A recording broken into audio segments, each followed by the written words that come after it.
I would like to tell you about my experience as an overseas worker 19 years ago.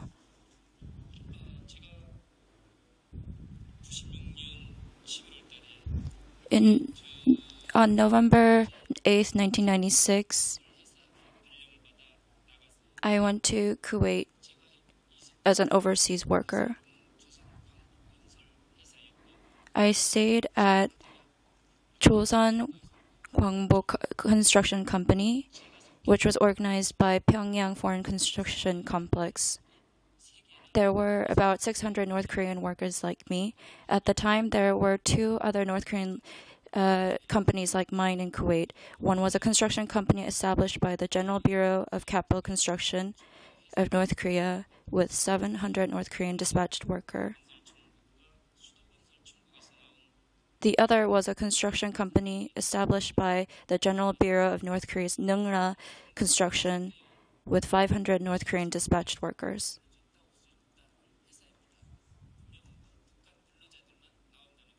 Only North Korean workers were there.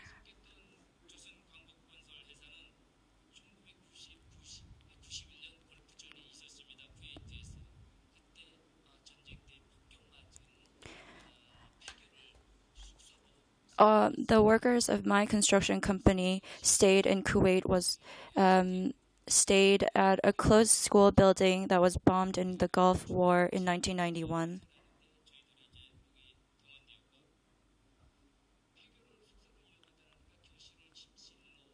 The classrooms were our bedrooms, and the gym functioned as a cafeteria and a meeting room.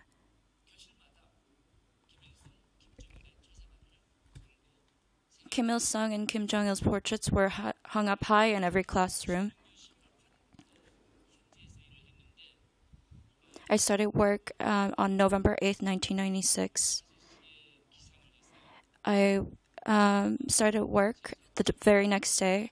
I would wake up at 5 a.m. and ate breakfast at 6 a.m. for an hour. They provided 200 grams of bread, one boiled egg, and a cup of coffee as breakfast. Compared to breakfast in Pyongyang, this is very good. You can't even imagine this in Pyongyang. We worked from 7 a.m. to 12.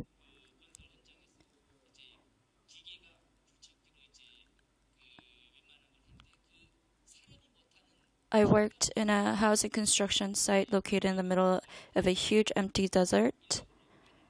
I worked on things that the machine couldn't work on. Basic construction work. From 12 to 1, it's lunchtime.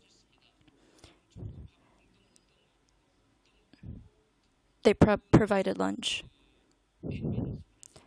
They provided rice, beef soup, beef broth, and kimchi for lunch, and that was it.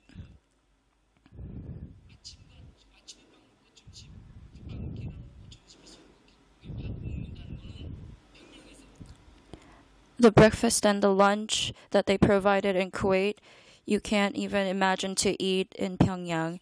Even the 1% of North Korea couldn't imagine eating all this.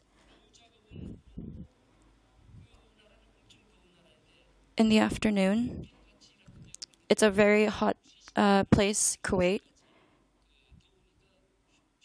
So for the other foreign workers, they had 3 hours of lunch because it was too hot. But for us North Koreans, we only got 1 hour of lunchtime and went back to work from 1. And we worked till 7 p.m. And we ate dinner at 7. And they provided noodles for dinner.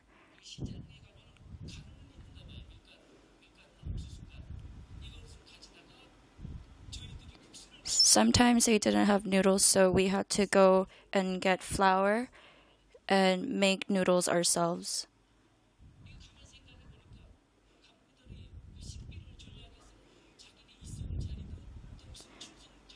Later,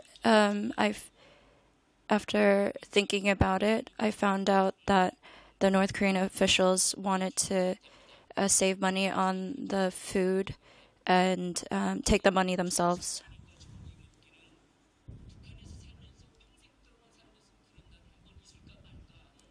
Even so, the noodles were a very luxurious food for us compared to the food that we had in Pyongyang.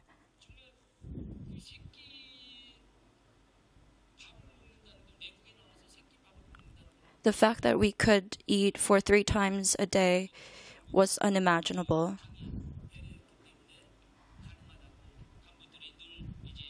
And we were always told to be thankful to the North Korean government for providing all this food.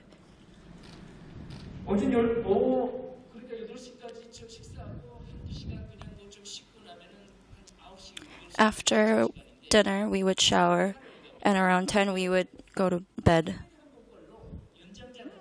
But 1 in 3 days, we would have to work overtime at nighttime. It's not in the rule books, but the North Korean officials would gather people and say that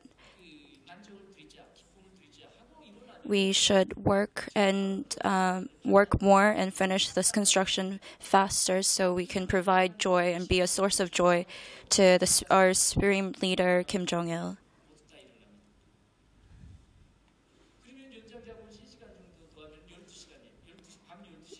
So we would work 3 more hours from 9 to 12.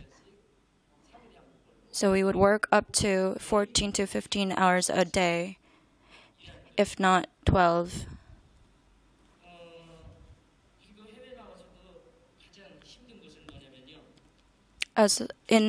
While being abroad, the hardest thing is that we had to always go through ideological training as well as the same ideological trainings we did back in North Korea.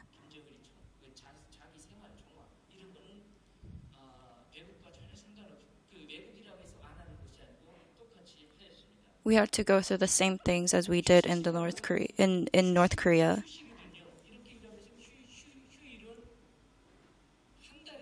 Despite all this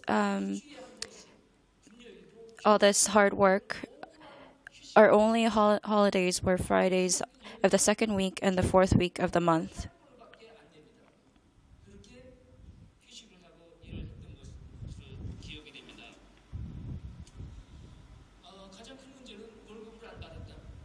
The biggest problem was that we were never paid. For a month, I worked and I didn't get any salary, and I asked why. They first said that the financial situation of the company in Kuwait was not great, so they couldn't pay me.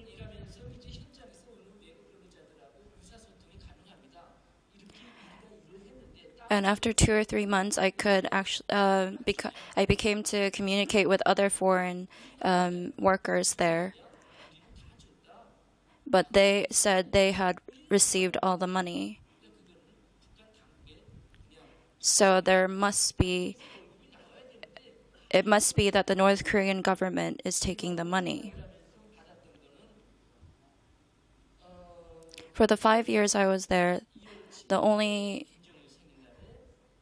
money that I was paid was 20 KD Kuwait money on Kim Jong-il's birthday,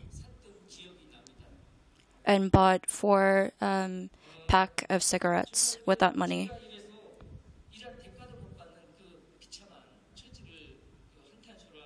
I was in despair.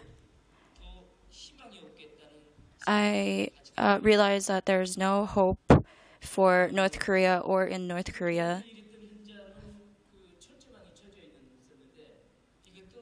There was a fence on our construction site, and when I asked the interpreter about why there's a fence, and they said that it was because, according to Kuwait's labor laws, the foreign workers site had to have a fence around it. But the South Korean embassy had told me that this is actually not the case, but just a North Korean anomaly.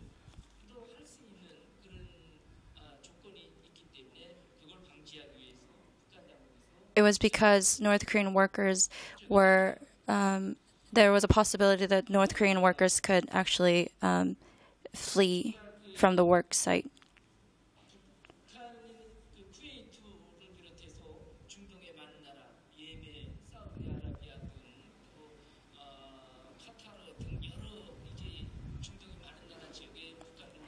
In a lot of Middle Eastern countries, there are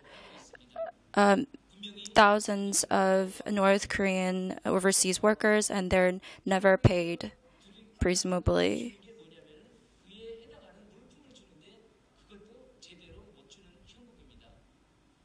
This is a reality of North Korea.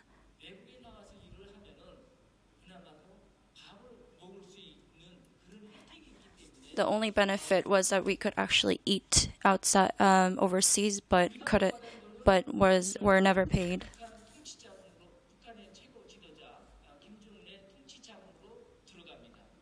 This money from the companies from Kuwait were all going into the accounts of the North Korean government.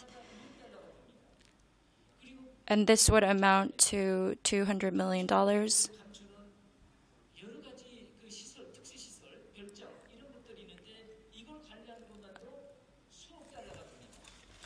All this this all hidden money would finance all the luxurious villas in North Korea, and it cost $300 million to maintain those villas. Last year, Kim Jong-il spent $640 million to buy his own luxurious items and fine cuisine.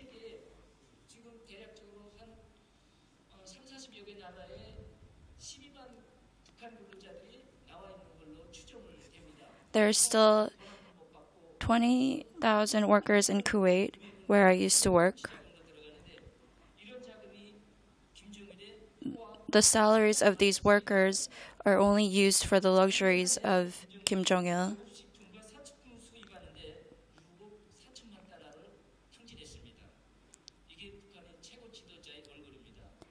This is the face of Supreme Leader Kim Jong-il. But they keep building more sculptures of this face.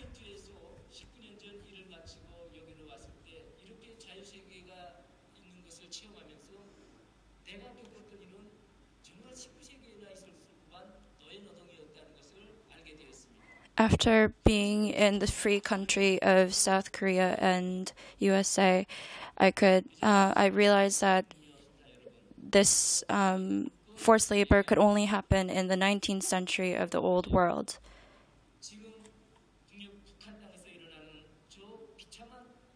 Ladies and gentlemen, this is a reality of North Korea. They deny it, but this is my experience, and so many other North Korean defectors go through all this hardship.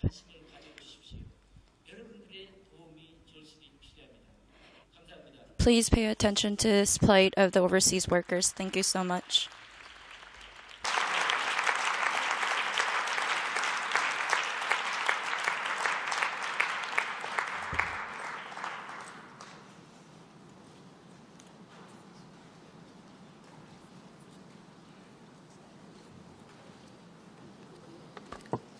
Merci beaucoup, Monsieur.